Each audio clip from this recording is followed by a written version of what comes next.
Hello students, welcome to Padhaku. मैं हूं चक्रधर और आज हम पढ़ेंगे ह्यूमन बीइंग्स के दूसरे रेस्पिरेटरी ऑर्गन्स जैसे लंग्स, ब्रोंकाई, ब्रोंक्यूल्स, एल्वियोलाई और ब्रीदिंग मैकेनिज्म के बारे में। सब लोग तैयार हैं? चलो शुरू करते हैं। अगला रेस्पिरेटरी ऑर्गन है लंग्स। लंग्स कहाँ पाया जाता है बच्चों? यह पाया जाता है थोरैसिक कैविटी में, और यह थोरैसिक कैविटी में रिब्स के अंदर पाया जाता है। पसली की हड्डी जो है उसके नीचे पाया जाता है लंग्स।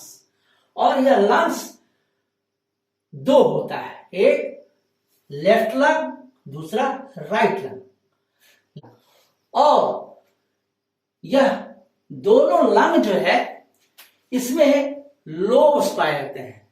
लेफ्ट लंग जो है इसमें दो लोब पाया जाता है, एक को कहते हैं सुपीरियर लोब, दूसरे नीचे वाले को कहते हैं इंफीरियर लोब। पर यह जो है राइट लंग जो है इसमें तीन लोब पाया जाता है, एक सुपीरियर लोब, एक मीडियल लोब और नीचे वाला इंफीरियर लोब। यह लंग जो है बहुत ही सॉफ्ट होता है, इलास्टिक होता है, डेलिकेट होता है। समझ गए? लंग्स जो है ऊपर से दो मेम्ब्रेन से घिरा रहता है जिसे कहते हैं प्ल्यूरा। यह प्ल्यूरा जो है लंग को एबरेशन से, घर्षण से बचाता है। और लंग्स का दो काम है, एक है ब्रीदिंग और दूसरा है एक्सचेंज ऑफ गैसेस। सांस लेना और छोड़ना एक काम, और दूसरा काम है एक्सचेंज ऑफ गैसेस, ऑक्सीजन को शरीर के अंदर लेना और कार्बन डाइऑक्साइड को बाहर छोड़ना। समझिए बच्चों, दूसरा ट्रैकिया बटा दो भाग में, ब्रोंकस में। और यह ब्रोंकस जो है ट्रैकिया से पतला भाग है, ठीक है, ये थिनर ट्यूब है, ट्रैकिया से पतला ट्यूब है। एक को कहते हैं ब्रोंकस, दोनों को कहते हैं ब्रोंकाई। समझ गए बच्चों?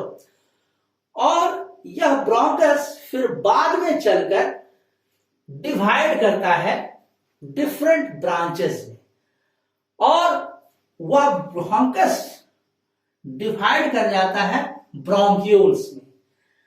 जो देखते हो बच्चों, यह ब्रोंकस से भी पतला है। समझ गए ना? यानी फाइनर ट्यूब्स है।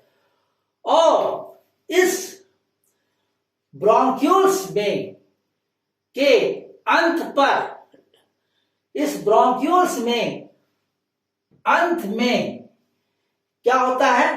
टीनी एयर चैम्बर्स होते हैं, बहुत से छोटे छोटे एयर चैम्बर रहते हैं। फुटबॉल देखे हो, अंगूर का गुच्छा देखे हो, वैसे ही अंगूर के गुच्छे की तरह बहुत से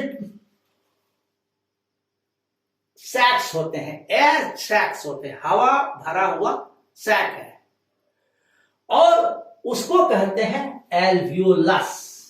एक को कहते हैं एल्वियोलस, उसका प्लूरल है एल्वियोलाई। समझ गए बच्चों? और यह एल्वियोलस जो है या एल्वियोलाई जो है, यह है फंक्शनल यूनिट ऑफ लंग्स। फेफड़े का जो है फंक्शनल यूनिट है, कार्यात्मक इकाई है, और इसी के द्वारा एक्सचेंज ऑफ गैसेस होता है। और यह एक्सचेंज ऑफ गैसेस कहां से होता है? यह होता है मेम्ब्रेन से। एल्वियोलस है ये, एल्वियोलस का मेम्ब्रेन ये बाहर वाला हुआ, और इस मेम्ब्रेन से एक्सचेंज ऑफ गैस होता है। वह कैसे होता है बच्चों? यह होता है डिफ्यूजन से, प्रोसेस ऑफ डिफ्यूजन। यानी ऑक्सीजन, सांस लिया, ऑक्सीजन चलाया अंदर, ऑक्सीजन डिफ्यूज करके कैपिलरीज में गया, और कैपिलरीज से यह टिश्यूज में गया। ऑक्सीजन का यूटिलाइजेशन हो जाता है टिश्यूज में और वह छोड़ता है कार्बन डाइऑक्साइड, और वह कार्बन डाइऑक्साइड टिश्यूज से फिर कैपिलरीज से होते हुए एल्वेलस में आता है और यह एल्वेलस से फिर बाहर निकल जाता है। इस तरह से हम देखते हैं कि एक्सचेंज ऑफ गैसेस जो है एल्वेलर मेम्ब्रेन से होता है। अब एल्वेलस जो है इसमें जो है बहुत से फाइन कैपिलरीज होती हैं प्रत्येक में, जिससे कि एक्सचेंज ऑफ गैसेस होते रहता है।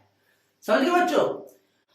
ऑक्सीजन जो है एल्वेलस से टिश्यूज में जाता है और टिश्यूज से कार्बन डाइऑक्साइड एल्वेलस में आता है। एल्वोलाई में बहुत ही महीन महीन ट्यूब्स पाए जाते हैं जिसे कहते हैं कैपिलरीज, और इसका जाल फैला हुआ रहता है और इसी के माध्यम से एक्सचेंज ऑफ गैसेस होता है।